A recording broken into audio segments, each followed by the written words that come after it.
Hi everyone, and welcome back to the Western Centurion channel and the very first video for 2018. And today is Sunday the 21st of January and it's about 10:30 in the morning. So why is it taking me a while to get my first video produced or in for the new year? Well, it's basically because I've been playing trains, or shall we say running as many of my DCC locomotives that I can over the Glen Druitt junction, and they've all performed perfectly. I haven't had a problem at all with them. Well, not problems with the locos, but I have had problems with Hornby E-Link, which is really starting to grate on me at the moment. But that's another story and another video which will be coming up soon.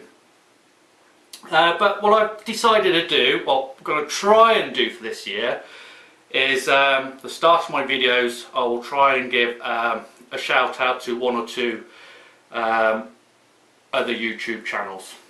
Alright, channels that I've been watching lately. The very first one is to Geoff Readman of the Geoff Readman channel. Currently I think he's got 5 subscribers. He's been busy trawling through all of my videos at the moment. That must be a task and a half, Geoff. I hope you really enjoyed them, and thank you for leaving the comments. Now, Geoff currently has a 6x4 layout in his lounge. And it's based on the Hornby track mat, really. But it's got all the scenics on there, and it looks absolutely fabulous. But Geoff is looking at moving to the a spare bedroom, which he's going to build the layout in there, which is going to be really exciting to watch as he progresses with it. Now, forgive me if I get this wrong, Geoff. I think what he's basing it on, or he's going to try and base it on an era of the 80s up to present day, but he also wants to put in like a heritage line which was like the 50s and 60s. So that'll be interesting to see as well. Also wants to do a couple of scenes from The Railway Children. Now, I love The Railway Children. When I watched it, I remember watching that with my dad years and years ago when I was still living at home, and to this day it's still one of my favourite films. So I'm really looking forward to seeing that and how Geoff progresses with it. And I think Geoff also wants to do or try and replicate 2 stations in Barnsley. Now, one's called the Exchange and the other is called the Courthouse. So if anyone knows anything about that area, and knows where Geoff will be able to get some good track plans of both of those stations, that would be really, really handy for him. And and also Geoff is looking for a name for his layout, and I think he'd like us all to help him give it a name. So yeah, there'll be a link to Geoff's channel in the description, so yeah, pop over there and give him all the support you can, okay? And the other channel is Tony of the Tony Docks Station. Now, Tony's got 120 subscribers at the moment, when I last looked. Now, he's building his layout in his loft. I think it's one of those more modern lofts, so you've got a lot of the rafters and joists up there, but he's doing a cracking job at the moment. I'm not sure what era he's going for, if he is, but his video starts off with him doing the loft up, putting the floorboards down in the loft, or flooring in the loft, insulating the loft and creating the baseboard structure. And he's now got to the point where he's got the track down and coming close, I think, to completing his first full loop, and he's also got an incline in place. So another channel well worth going to watch and supporting. Alright, so Tony, I'll put a link to Tony's channel in the descriptions as well.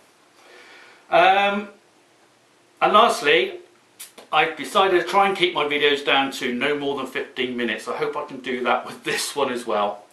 So what I'll do, over the Christmas period, I've been looking on the internet and I've been buying a few little things that will help with the layout, or I hope will help with the layout and with some of the rolling stock. My last video of the GWR HST, absolutely fabulous model, absolutely adore it, and the sound files in there are from John of YouTube, and they're brilliant. But the only thing was that I had a jumbo speaker in the trailing car, or in the dummy car, and a smaller one in the power car. Now when I went to fit the speakers, I realised I could actually fit a jumbo speaker in the power car as well. So I brought an additional jumbo speaker to put into there, and I will fit that. So that will just mean that at least both the locos are giving out the same amount of sound. At the moment the power car is slightly quieter, and you can tell the difference. So I'll be fitting that at some point or other. And then obviously you saw the video shots, which is where I fitted a camera to the loco itself. And that camera was one of these. Little cube video camera.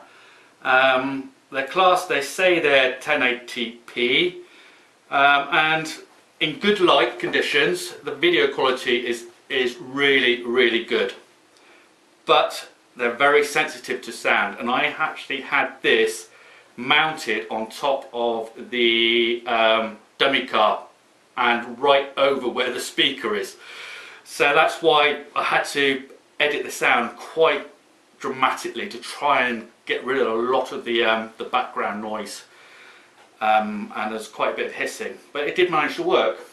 And I actually have two of them. Now they're about 20 millimeters square, and they are brilliant. Just a little bit of blue tack on the bottom, and you can stick it to anything and it will stay there. They're not very heavy, and these, believe it or not, only cost me £3 each. So it's £6 for the two of them, free shipping, and I received them within 2 weeks. And yes, it was from China, and it was from AliExpress. I got these in their sale over Christmas, and they are absolutely fantastic. I'll try at some point or other this year. I'll do a little video on how to operate them, and some more footage on what they're like, preferably in a little wagon or something. So they're well worth looking at. Lighting. Now, I went on eBay and I was looking for lighting for coaches. Just wanted to get some ideas. I'm not intending to buy anything. And then there's this site on eBay selling lighting kits. Now you get your PCB board and you get all the components here to fit to the PCB board. Now this was about £3.50 or something, I think, for everything. It even includes the copper strips which you fit to the bogie onto the wheel. So everything in there to light one coach for £3 something. But you've got to solder all the parts yourself, and they are small. But he also sells the PCB board complete, already soldered together, everything in place. So all you had to do is assemble it into your coach, along with the LEDs. Well worth having a look at. I'll put the link to his place on eBay as well, so if anyone is interested, you can go and have a look, and I'll be fitting that sometime this year into one of the coaches. And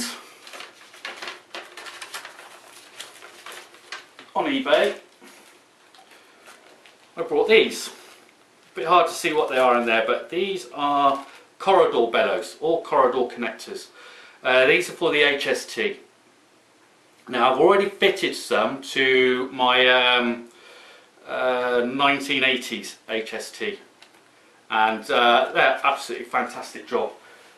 And what I found the best thing to stick them on with is this glue, or from this glue pen. Now it's really sticky, but it's not permanent, so It's strong enough to hold these bellows in place when you're going around a tight curve. They won't pull away, but when you want to detach the coaches, you can. Just do it nice and gently, and these will peel away from the coach doors. And they're absolutely brilliant. And in my next video, I'll show you what they look like when they're in situ. So to go with these, I then went with Caddy couplings. So the same HST or on the Raker coaches now have Caddy couplings. I've still got to play about with them a bit because they're too close together, the coaches at the moment, and they're starting to just slightly lift on the sharpest curve that I have. So I'm going to revisit that and redo some of them. I'm not sure if you can see, but I actually have a piece of plastic on top of there, which is cut from 1.5mm Platicard. Again, I got this off of eBay and it's really cheap. I think I paid about £4 for 4 sheets of A4. Brilliant. So I cut those to size, and there's a little hole in there so that you don't have to remove the in the Hornby bogies you've got a little tab inside, so you don't have to remove that. As long as that hole's there, that will slot over the hole and it will stay in place, so you can revert back to your original couplings if you want to. That's my whole plan, is so we don't destroy the bogies and we can convert back if we want to. So that's those, and I'll do a review on those later on. What else have we bought? Oh yeah, copper strips. Now this is 3mm by 30 meters. It's got adhesive on the back, and this is what some modelers use for you could use it for your bus wire if you want, or all your accessory wiring. So instead of having wires everywhere, you can just stick this to the underside of your baseboard, and then you just solder whatever wires you want on the end. I thought that was a brilliant idea. So much so that I also got a 3mm version. Sorry, that's 5mm, that's 3mm. Now that's 100 meters on here. Sorry, 50 meters, I'll get it right in a minute. 50 meters. With that one, that's 100 meters. So 100 meters of 3mm and 30 meters of 5mm. This is something else I'll be playing about with later on in the year to see how we get on with it. Now I know there's a lot of debate on the internet and on the forums and on YouTube on decoders. What are the best decoders to buy? What decoders should you have? Well, until I can get around to buying sound decoders for all my locos, I have bought several of these now, and they run absolutely fabulously. I've had no problems with them at all. And they're the LaisDCC decoders, and here we are. This is a 8-pin. You've got stay alive wires on it as well. You can even buy them with the capacitors on, stay alive capacitors. This cost a bit £10 on eBay. I'll put the link for this as well. If you actually go to their website and buy it, you can buy it even cheaper, less than £10. Now you've got to change all the CVs yourselves, or put in what you want on the CVs to make it run how you want it to run. But even straight out the box, at least I can put this in. I can just get the loco just running around the track to run them in on DCC, and it really is a good cheap alternative to the other decoders out there. Alright, but obviously everyone has their own preference, and I'm just using this so I can run my locos in a cheaper way. Alright, had no problems with it. Oh yes, and Polydough. I don't know if any of you have seen this, but this is lots of little plastic granules, and all you do is put some in a mug and pour in hot water, and wait a minute, and it all joins together, and you have mouldable plastic which dries, not dries, but cools rock hard. Now I originally bought this so I can make an adaptation to and adapt the bogies for the caddies, but I haven't had to use it. But sometime in the year I'm going to have a play about and see what we can make with this stuff.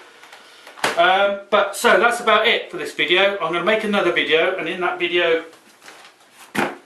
we will opening this box, alright, and we'll see what's in it and what it's actually going to do for this layout. And oh yes, and I'll also take you around the garage, some other projects which I'm planning on doing this year, and so you can see how far I progress, because I've also put some more track down. Okay, so that's it for this video, and catch you again later. Don't know when, don't know where, but we will. You all take care and see you soon. Bye.